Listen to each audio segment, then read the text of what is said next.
Middle of June, so much to see here. I want to show you everything that's going on in the garden, and this is where so many things start growing. So we've been propagating like lettuce big time recently, because I just do 2 plantings a year. But you can sow lettuce at any time, but until the middle of July is good. Whereas beetroot, for example, is another great sowing at this time of year in June. You can see some coming up already. They were sown only 4 days ago, actually. Different varieties mature at different times, so don't worry if they don't shoot out of the blocks. And then brassicas, sometimes we've potted them on like these Brussels sprouts, because I'm going to do some interplanting between carrots with these Brussels going in later this week. Do check out my Grow Together book for those kinds of ideas. And leeks even. So that's my main normal early to mid-April sowing of leeks, and multi-sown, so we've got between 2 and 4 in a pot, 7cm pot. But everything starts in these module trays, including that's a late sowing of leeks. I've not done this before, just to see. They were sown about 2 weeks ago. They take a long time to come up, and yeah, I don't know if we got the date on there. Yeah, so it's probably getting a bit late for leeks now, but there's still a lot of things you can sow, including swede and purple sprouting broccoli and so on. And then the growth in here is phenomenal, but actually I think we'll have a look in the polytunnel to see the undercover growth big time. We're going to look in the tunnel in a minute. But on the way, I want to show you this cherry tree, which is finally, it's been here 2 years, and this is the best crop it's had. And Adam worked out to just secure this piece of mesh to keep the birds off, and it's working so far. These cherries are nearly ready, actually. We did try one just a minute ago, and they're probably about a week off being at their best. It's a variety on a dwarfing rootstock, so it doesn't grow too big. The polytunnel has taken off now, as you can see. Cucumbers this end, tomatoes that end. I alternate them each year, and the cucumbers have been a bit traumatic. Some of them died in the cold wet weather we had in early May, and that's the ones that are smaller were plants I luckily had in reserve, and you can see the bigger ones are the ones that survived, and they're not yet cropping. I've not harvested a cucumber. I let them get quite big before I'd take any fruit from them, because they're small plants. It's a bit too much for them to cope with. Whereas the aubergines here, I'm doing a double shooting method, or double head. So I'm taking out side shoots like this lower down, and even that's a side shoot, believe it or not, near the top, because that's the main growing point. Same on this side, and actually I'm thinking I'll put another stake in. I'm slightly improvising as I grow, because aubergines and peppers, actually, they're quite challenging to work out how to train them. Whereas melons, it's a bit more straightforward. So you've got here, like, I take off all the laterals or side shoots up to here in this case, and that will now grow the first melon. And I've already taken out the side shoot that was growing on the end of the side shoot like this. So that one comes out because the melon is there. And then I just let the plant grow as many melons as it feels it can. It'll self-prune later on, and it'll probably make 4 decent melons, which we'll see in a later video, I hope, if they work it out. And some of them are growing on the ground. So that's an Aubergine melon, which I find actually do quite well like that. So that's much less pruning and time needed. They just sprawl on the ground, and you just get your fruits later. Well, a bit sooner actually, potentially.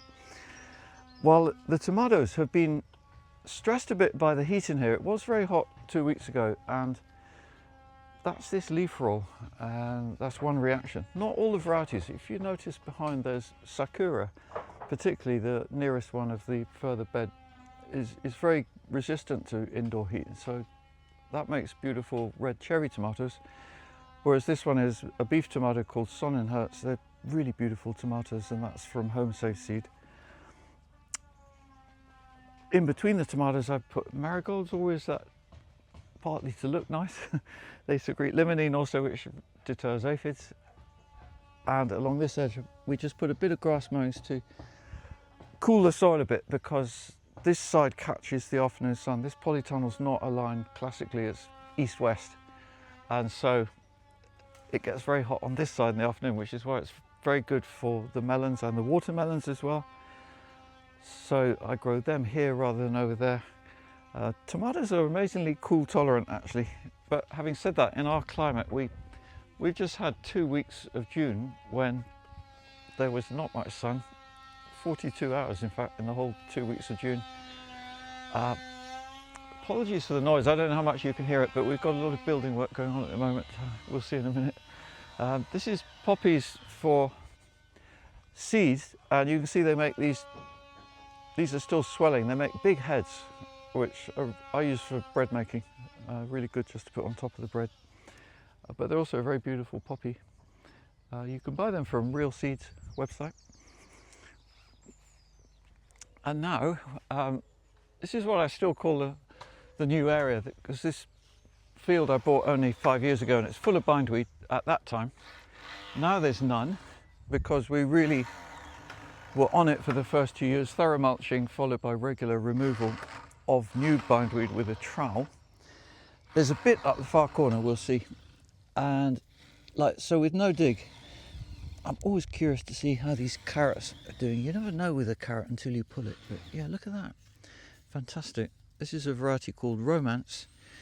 It is an F1 hybrid, and I do find they give generally longer and straighter roots.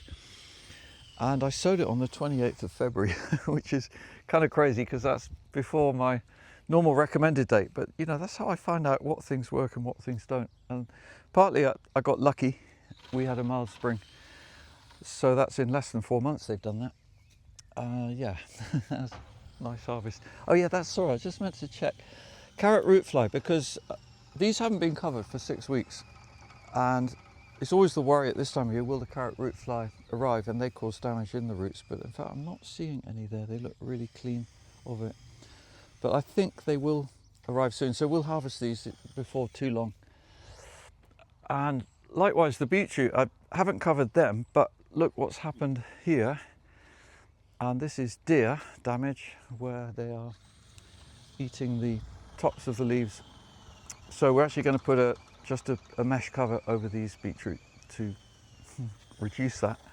And it's this mesh here, or netting I should say. That probably could be mesh actually, but this is bird netting, which is a very simple and cheap way of protecting. In this case it stops the deer eating the chard, because the deer we have just love red leaves.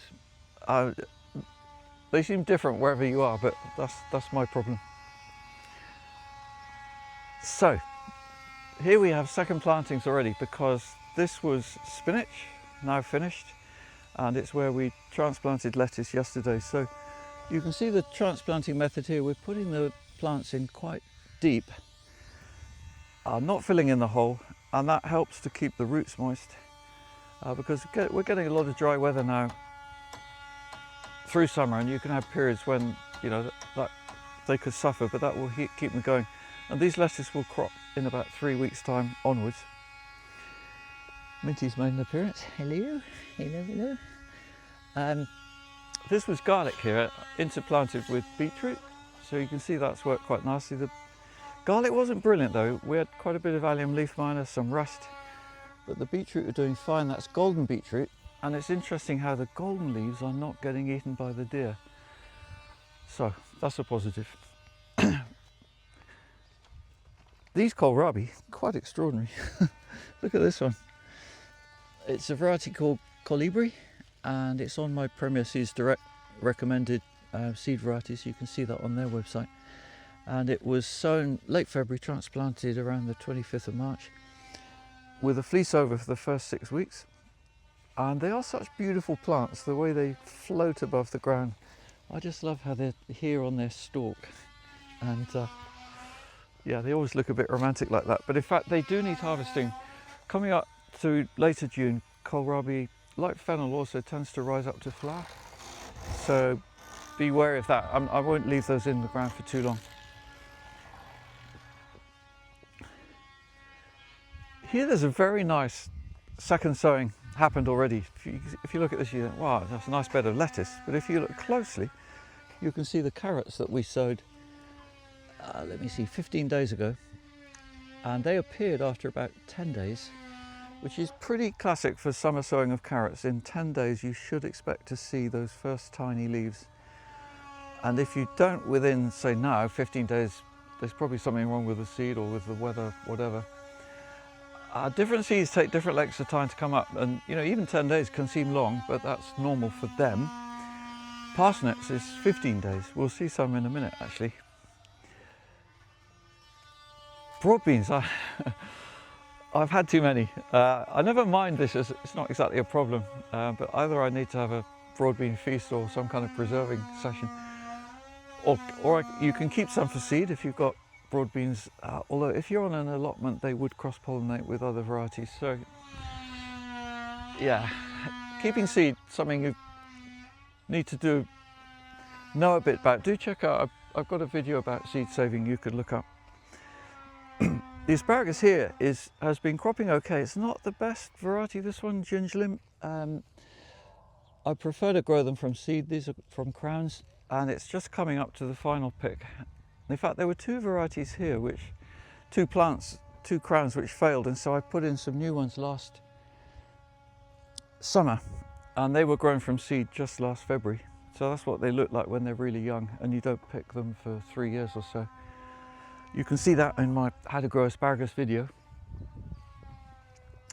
Rhubarb has been very good recently.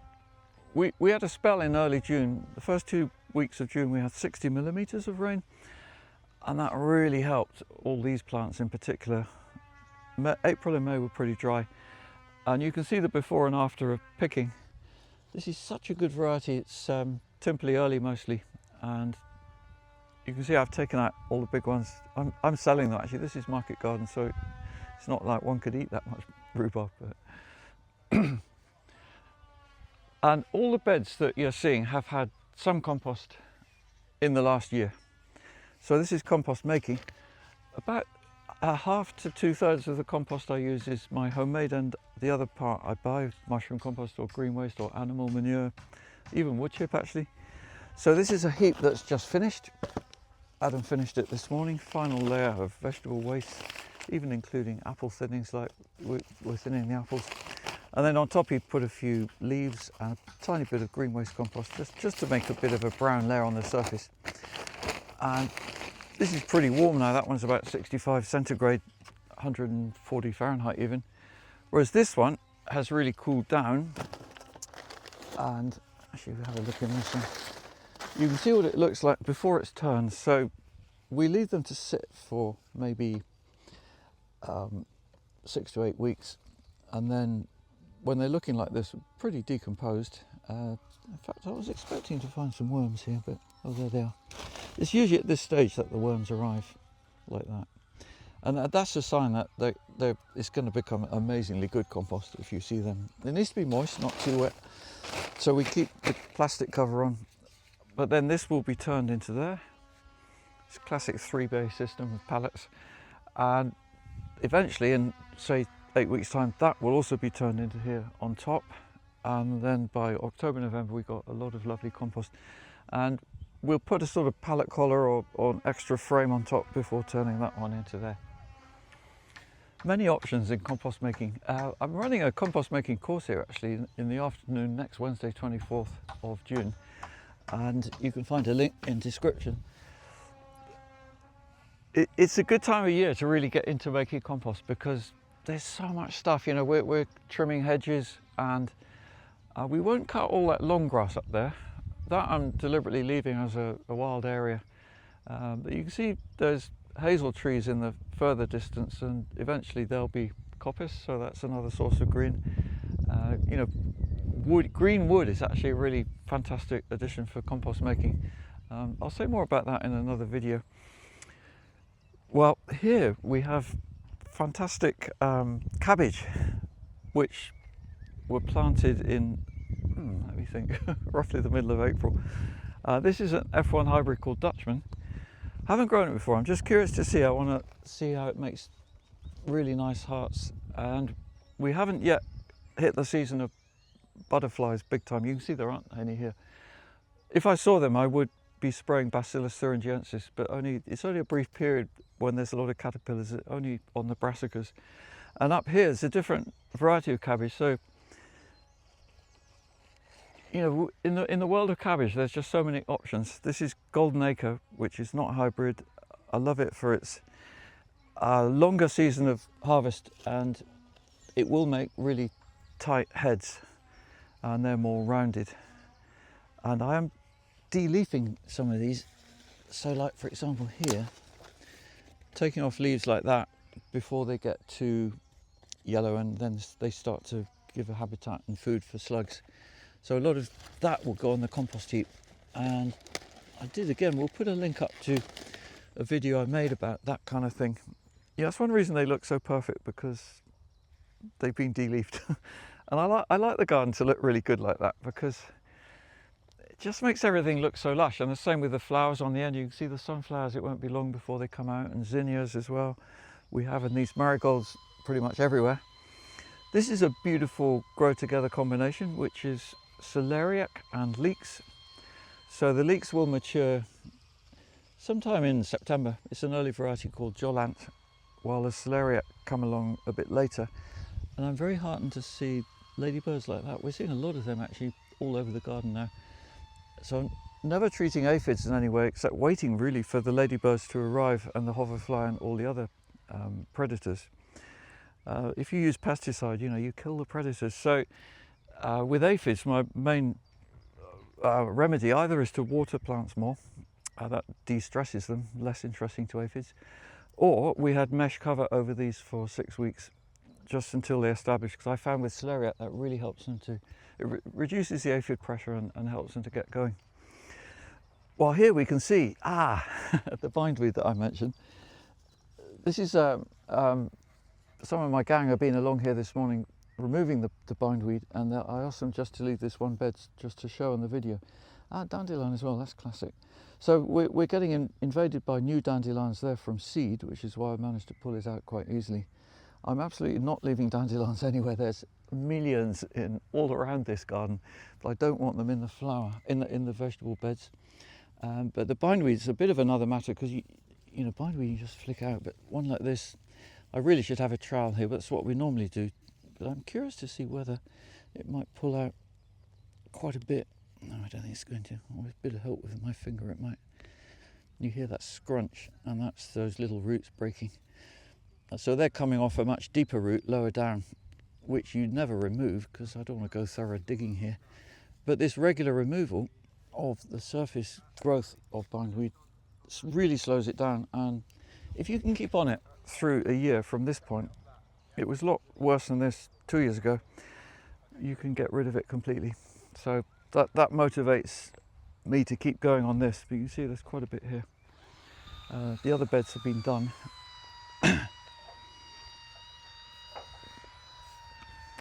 In fact, this variety of squash here is, how to put it, the seeds don't have hulls or husks, so you can eat them as pumpkin seeds. I can't remember the name of it, but I was given the seeds in Sweden when I was there, and I'm really keen to try that. And then we got some butternut, which tend to be slower. And if you look at the butternut compared to the Crown Prince there, the Crown Prince are clearly much bigger. Actually, I'll just mention here too, my shirt. This is from my range on T-Mill website. So if you have a look in the link we put in the description, you can see there's a whole range of these different colours, different designs, some for men, some for women, some for children. Really good modelling on that website by Albie the No Dig Kid. While potatoes here, I don't know if I can find any, we've earthed up with compost. And in fact, if you don't do that, you can see what's happened here. Classic. Where they're reaching light, they go a bit green. That one's still edible. I won't throw that one away, but hopefully most of the potatoes are covered in compost. Oh yeah, look at this. Oh wow. Yeah, if you wanted, you could just do that at this stage, and that, and then just push that back. You know, you've got an early harvest. This is actually a second early called Charlotte. And the classic thing with new potatoes, you can see the skin is really soft still. It's just rubbing off. These would be absolutely delicious, because at this stage potatoes have more sugars in. That's why early potatoes are so yummy. And then gradually that turns more starchy. And these will mature slowly for another probably about 3 weeks until normally second or third week of July. when we'll harvest them, pull them, put them in paper sacks, keep them in an outbuilding or a shed, and by December they'll be sprouting a bit, rub off the sprouts, so that you can keep these basically until now. Even we're still eating, until recently, until last week, we were eating last year's Charlotte harvested in July. Storage, it will make such a difference if you get it nice, and the leaves look a little bit, I was going to say not pretty, you know, they had a late frost May the 11th. It's only 5 weeks ago, so they've looked a bit ropey since then, but actually I'm heartened to see the potatoes are good. Here we had broad beans and they've just finished, so this patch was finally cleared this morning. And one little thing I'll do after that, you see here they pulled out the plant a bit more than I would like really, so I would tread that down. I actually walked on this bed yesterday just to get it all firm. So with no dig, you want firm soil. It's not about the soil needs to be loose and fluffy. Plants need firm ground to anchor in, but you saw with the carrots how nicely they come out and how easily they go down into it. And we're not putting any new compost on at this time of year for the second plantings. They're all going into what's here already from what were spread last November. So those were beans sown in November. Here we're doing a little trial, and I just pulled this back now actually just to show you that is wool. I was given some sheep wool by I can't remember their name. I'll have to put the link in the website again, but there's a company in Cumbria who you know, farmers can't get rid of their wool now. It's just incredible. They can't sell it, I should say. I suppose so much synthetic fabric being used. Anyway, so we put wool on the bed before it was overwinter spinach that hadn't had compost. Clear the spinach, twist it out, put the wool on, and then a combination of homemade compost and green waste compost on top. Just over an inch, you can see, which is a bit variable, but that's the wool there. Basically, the wool is all along the bed under the compost, and the reason for having the mesh cover on is because birds love this. They love to come and peck at the wool for their nesting.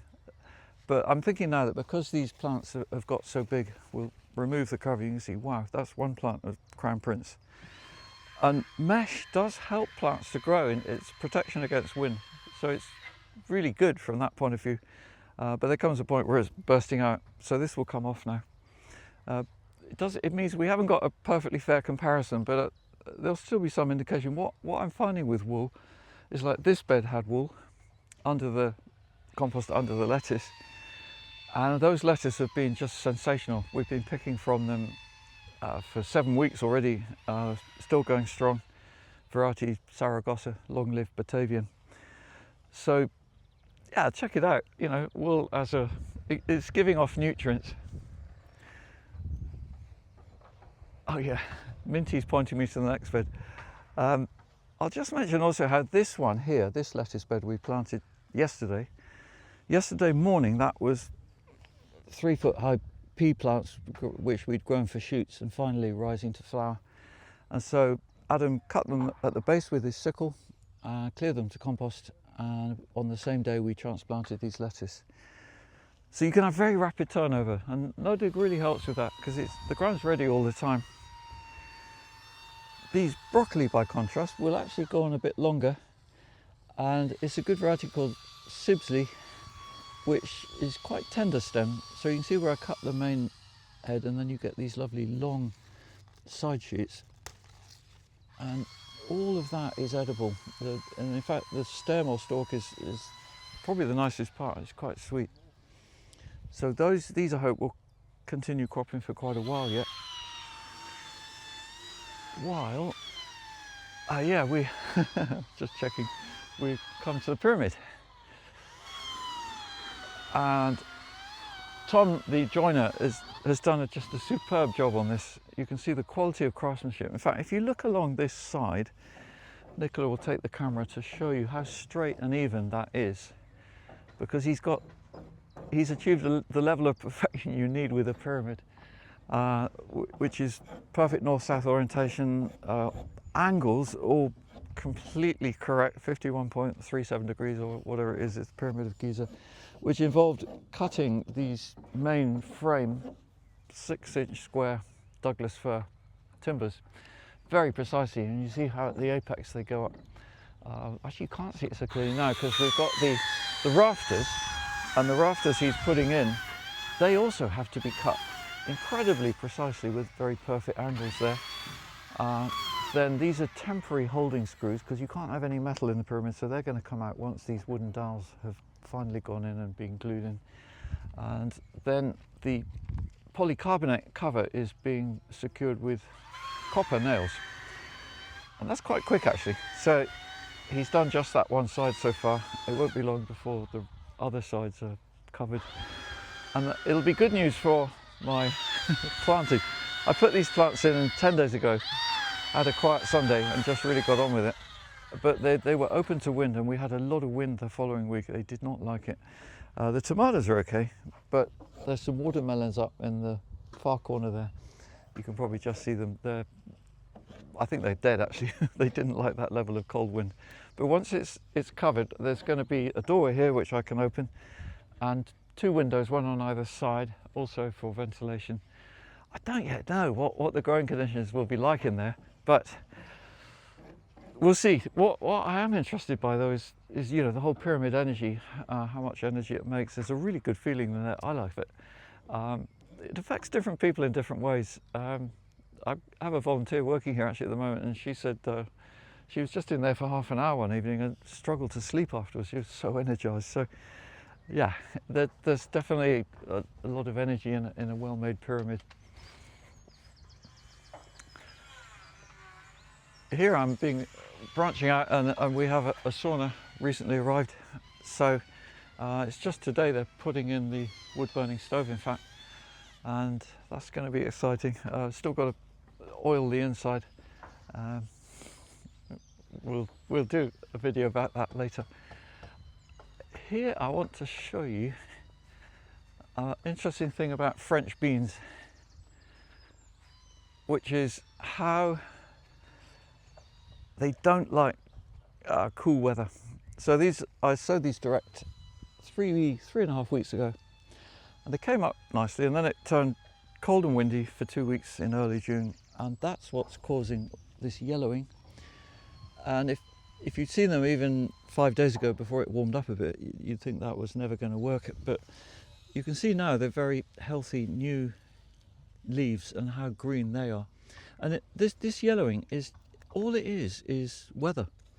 You know, it's just that it's not a pest or anything like that. So if your French beans are struggling like this, particularly on the older leaves, you know, don't worry. If you can see new strong growth like here, all is good. It just takes them a while sometimes, but it's a reason that I always say don't sow too early. You know, French beans, runner beans, the summer beans basically don't like cold weather. Whereas tomatoes, if anything, I would say plant them before you're officially recommended. There's all this stuff about not before 10 degrees centigrade nights. Look how healthy these are. They've been in the ground for about 3 weeks, so they had a week of warm weather and they've had 2 weeks of cold weather. They've just got their feet down and carried on. So tomatoes are pretty resilient, but I've got some outdoor cucumbers down there which are not looking so strong. They'll make it, but tomatoes, cucumbers, not the same at all. And I get a lot of questions. Very nice coriander here, by the way. Letting it flower like this can be, well, it's certainly good for insects, but also we'll get some nice green and then finally ripe coriander seed. And beyond them, the onions, just phenomenal amount of onions here. You can see they're starting to bulb up a bit. This is Red Baron, multisown, late February, transplanted 24th of March here, as pretty small little seedlings, rather like the lettuce we saw. You know, they look nothing at first, but we put fleece over. That helped them with warmth, and it also keeps the allium leaf miner away, so we kept the fleece on till the end of May on this whole section. And I'm really pleased with what I'm seeing. But also, compared to if you grew them from sets, you get many more onions growing them like this, multi-sown, and also many less bolters, because I'm getting a lot of questions about that, what to do with bolting onions. And if you grow them from seed, it's a bit of, you need to invest in maybe some kind of sheltered cover if you haven't got it, greenhouse space. It's really worth it. Well, here you can see another intersow that's working really well. Parsnips coming up between lettuce, so that's all the parsnips there, which I'll need to thin out actually. I had help with a friend. We did this bed in about an hour. But it's a really neat way, and with no dig, because you haven't got too many weeds. You know, if you had a lot of weeds, if you were digging, I think this might be more tricky. I haven't actually weeded this bed since we sowed the parsnips, but that was nearly 3 weeks ago. It's 18 days. So 15 days to see them. So, you know, don't give up if your parsnips don't appear straight away, so to speak. And yeah, that is it. I just want to show you in the background the main building work here. There's a lot going on at Homeacres right now. And it's my house, big extension, but mostly on the footprint of what was their garage and a small kitchen and bathroom, which were knocked down. And the builder there is Rob, right in the middle below the chimney. Brilliant. Baxter has done a really good job. So I'm excited about that. It's been a bit traumatic for me actually living in a very small confined space while that's all happening, but I'm totally happy to do that with the prospect of having a much bigger house coming up to the end.